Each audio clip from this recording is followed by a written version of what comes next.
Hello everyone and welcome to lesson 8.3.1b. Today we are going to continue our learning with functions, okay? In our previous lesson you should have learned that a function is when every x, that's an input, has only one y output, okay?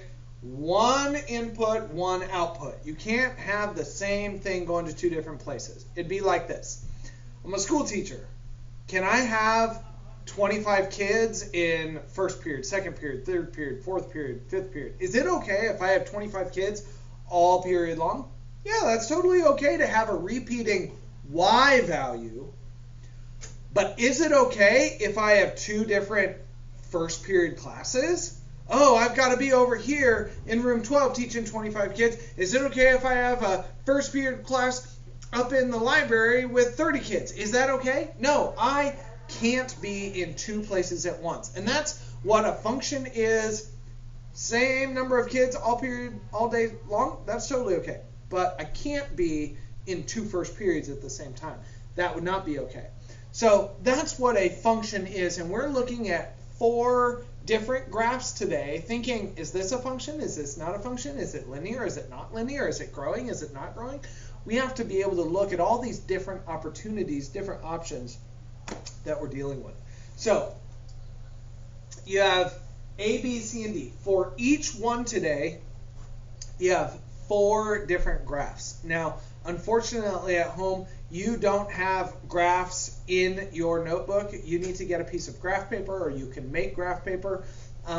In class, I was handing out graph paper that looked like this today. And unfortunately, if you are at home, you don't have this. But if you do, you can make graph paper or find some graph paper either way. Now, what you're going to do is you are going to graph information from a table. So A, you are going to take this table information and you're going to place it into this graph, okay? And then when we do problem 122, we're going to make some decisions. For B, you are going to need to make a table. So when you make a table, you draw a rectangle, line down the middle, and then you split it up. Okay, and what you're going to do is you're going to say, okay, -3, -2, -1, 0, 1, 2, 3.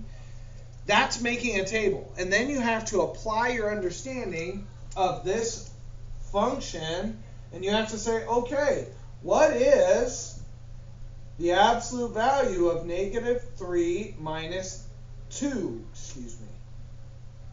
Well, that's the absolute value of -5. Okay, let's see, the absolute value of -5 is 5. Notice I dropped the negative sign. Okay, and then once you have a complete table, you're going to put that in a graph. If I look at problem letter C, notice I need a graph. And notice I have this sentence. If you wanted to write the rule, that'd be great.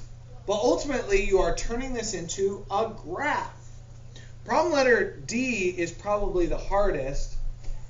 This table is really big, okay? And what you have to be able to do is you have to think, okay, what is 1 times what is 12? Well, I know 1 times 12 is 12. What is 2 times what is 12? Well, that's 6. And you're going to complete this table by thinking what and what make 12, and then graph that information, okay? Use some graph paper to try and create these graphs. So pause the video now to make sure that A, B, C, and D are all done. Okay, you have 4 graphs, you have 4 tables, all that is said and done. Now, in problem number 122, what you are going to do is you're going to look at the 4 graphs. Here are the 4 answers that you should have made. And if you made an error, please go ahead and fix them.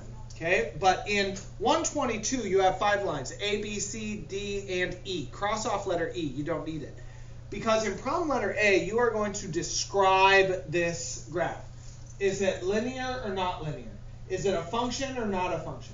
Is it discrete or continuous? Is there anything else that you can use to describe it? What does it look like? Oh, I see A is a sideways U. B is like the letter V. C is a straight line. D is two separate curves. You've got to be able to describe these different graphs. Now, for the final problem, 1-23, you're going to need a calculator. Make sure you focus on the number 5. What do you do to 5 to get 625? Once you come up with that pattern, check your understanding with the number 7.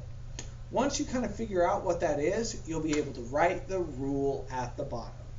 Today, nice, easy, straightforward lesson. Please make sure that you are keeping up on your review and preview homework, because that is the true essential way to make sure that you master 8th grade mathematics. Till next time.